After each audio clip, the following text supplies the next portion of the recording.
everyone, this is Amanda from Simple Life of a Frugal Wife, and today we're talking about laundry. Now, if you haven't subscribed to the channel, I'd love for you to do so, and you can do that by hitting the subscribe button below.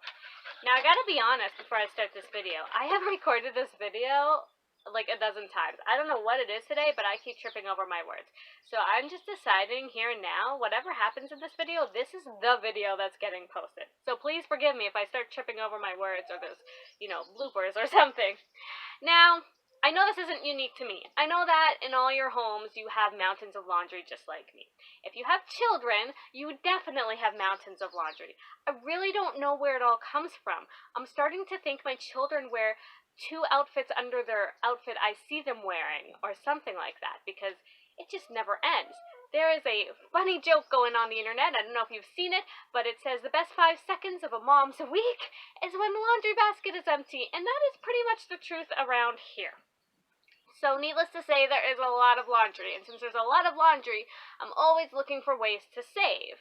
Now, I think that if you find various areas of your home that you can save money in, it's all going to add up into big savings. So if you're saving in the kitchen, and you're saving with your vehicles, and you're saving on the laundry, it's going to start adding up. And so that's my goal when I'm looking at ways to save in different areas. So I'm going to share with you 7 ways that you can save on laundry. Now the first one, which is the most common one that you've probably heard, is to hang on a clothesline. Now, dryers are huge energy hogs, and so they're going to cost to run, and so every time you don't run that dryer, you're saving money. Now, we actually don't have a dryer, so even in the winter, we are hanging our clothes. We have a retractable line, actually, in our house near our wood stove, and we can put it away when people come over or when we're not using it, because, it's Canada, and I don't really feel like hanging clothes in a snowstorm. So we do that. Now, if you're going to hang clothes in your house, you want to make sure that it is dry enough, because it can cause a moisture issue. If you have a wood stove, you're probably okay. If you don't, you want to look at whether it's dry enough, just, if you're doing it regularly. It's fine once in a while, but if you're doing it regularly, you want to make sure there's no moisture issue that will create problems in your home.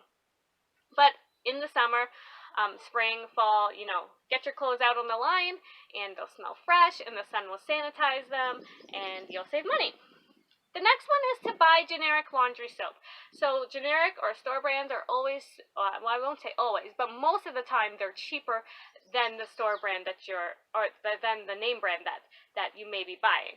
Now, they often work just as good as well. But if you want to take it a step further, my third idea for you is to make your own laundry soap. Now, that's what we do here. It literally costs me like 5 cents a load or something like that. It's very cheap. I make a huge bucket. It lasts us for a while. It works great. And I will definitely link that recipe in the description below so that you can try making your own laundry soap if you want to do that. But, if that's not your thing, then just buy generic laundry soap, and that'll save you money too. The fourth point is to make your homemade dryer balls. Now, we don't use dryer balls because we don't have a dryer, but if you do like dryer balls, they're great for softening your fabric, and they are also good for speeding up your dryer time. So you can actually make your own. You don't have to buy them. And then the next one is to wash your clothes in cold water. Now, that's what we mostly do. There are times that I need to wash them in warm or even hot water if they're exceptionally dirty, if it's with some kind of, mud puddle party or whatnot. But other than that, we generally use cold water, and we don't seem to have a problem. And then the next one is to do your laundry during cheaper times. Now, this may not apply to you, but where I live, our electricity companies actually charge us different rates depending on the time of day. And so if we need to do laundry, especially if you're using a dryer, you want to do your laundry when it's a little bit cheaper. For us, I think it's often later in the evening, so I might put a load in the wash and then hang it and put it in before I go to bed, and then hang it in the morning, and that seems to work well. You definitely don't want to leave it in the wash too long, because you know how that gets, because we've all done it, right? 3 days later, we forgot the laundry was in the wash. So then we wash it again, which is not fun. But if I put it in at bedtime and then wake up in the morning and hang it, that works really well.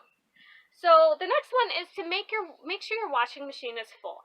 This is not only saving you money, it's going to save you time. I mean, who wants to do extra loads of laundry, right? So just make sure your washing machine is full before you run a load.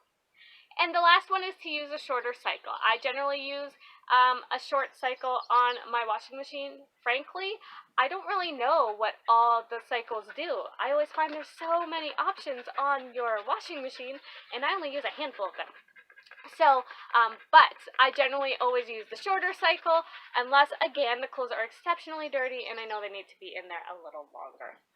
So, that's what I do. Now, those are the 7 ways that you can save money on laundry. If I've forgotten anything, which I'm sure I have, why not leave them in the comments below? I'd love to hear what you do to save money on laundry, and thanks for watching.